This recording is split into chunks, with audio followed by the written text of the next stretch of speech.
Good morning to everyone. ఈరోజు సంఖ్యామానం వర్గాల ధర్మాల్లో second rule ఏంటో తెలుసుకుందాం. ఇక్కడ ప్రశ్న చూద్దాం. క్రింది వాటిలో సంపూర్ణ వర్గం ఏది? ఇలా నెంబర్స్ ఎక్కువ నెంబర్స్ ఉన్న సంఖ్య మనకి ఇచ్చినప్పుడు వీటిని వర్గం చేయడానికి మనకి ఎగ్జామ్లో సమయం సరిపోదు. సో వీటిని షార్ట్కట్ మెథడ్లో ఎలా సింపుల్గా గుర్తించాలో చూద్దాం.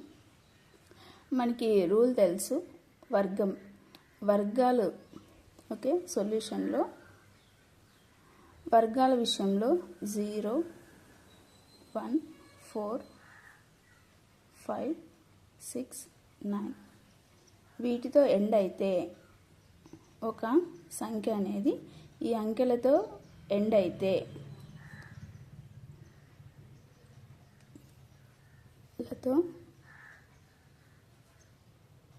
ఏదో ఒక అంకెతో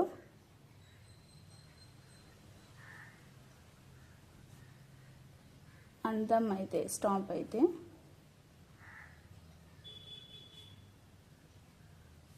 అది సంపూర్ణ వర్గం.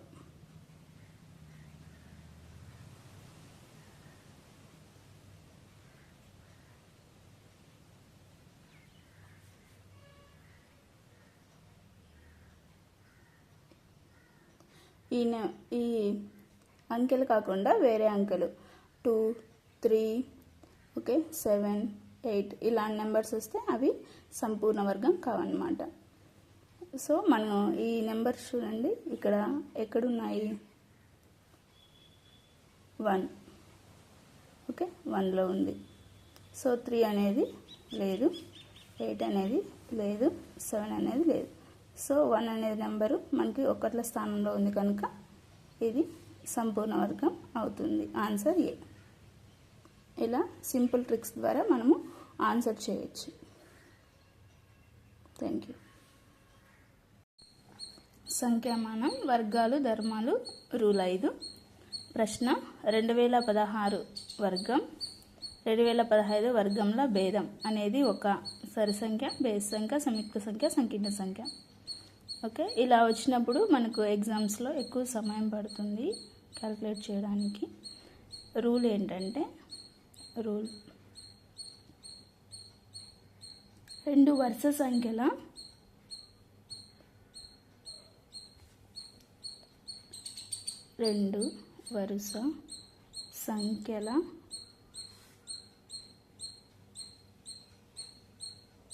వర్గాల భేదం ఎల్లప్పుడూ బేసి సంఖ్య అవుతుంది.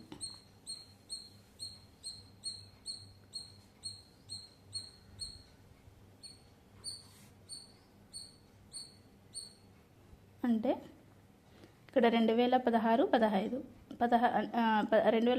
2016 అనేవి రెండు వరుస సంఖ్యలు.